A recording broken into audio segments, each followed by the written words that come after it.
I'm Terry Brenner, and I have honestly probably been to camp 26 summers, or very close to that, some portion thereof.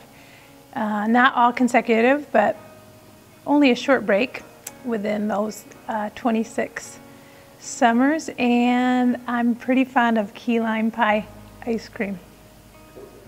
My Camp Echo story is from, I'm pretty very sure, the summer of 1984.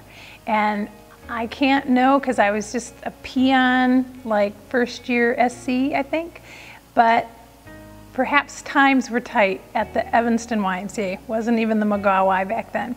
And so the director had decided that instead of even small breaks between sessions, we would do, and he just sort of announced this at staff training, almost casually as I recall, that we would have what was called flip-flops. And what that meant was that after, and we had 5 2-week sessions, so it's 10-week summer, staff training at the beginning, a little bit of family camp at the end. So what happened was after session 1 came to its end, like I think it was honestly like a Saturday, maybe a Sunday, is we had to get our cabins cleaned out and, you know, our campers all packed up.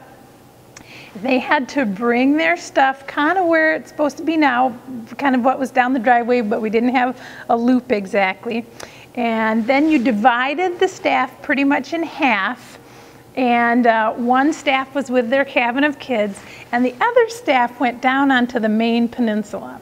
Because what was going to happen was the buses were going to come chock full of brand new campers, and they were going to drop the new campers off in the peninsula, and then they would turn around and they would load up all these, had just been here, dirty, tired, sad, current campers and bring them back to Evanston. It was the Robinson Bus Company, I remember that. And these 4 buses come inching their way down the camp road, and the bus drivers always had on brown pants and yellow shirts, and they were usually pretty round.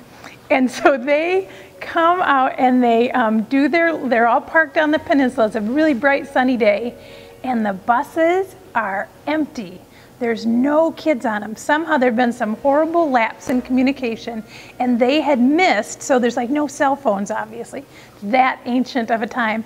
And so they left like the Chicago area and didn't go to the McGaw Y to pick up kids or to the Y or some crazy thing. So they showed up here with empty buses. And then we've got all these kids queued up ready to go home.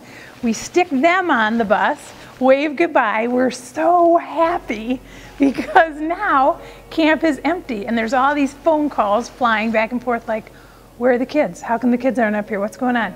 And so I don't know if they were all at the parking lot of the Evanston Y or what, but the staff is just giddy because now they've got like, even if they piece something together quickly, we've got like 6 more hours of time off that we wouldn't have had of any. So I think campers did actually end up coming later that day. They probably got in at like 8 that night or some such thing. And obviously we all lived through that summer, but the time off was pretty minimal, and I think I'm glad it's not like that anymore.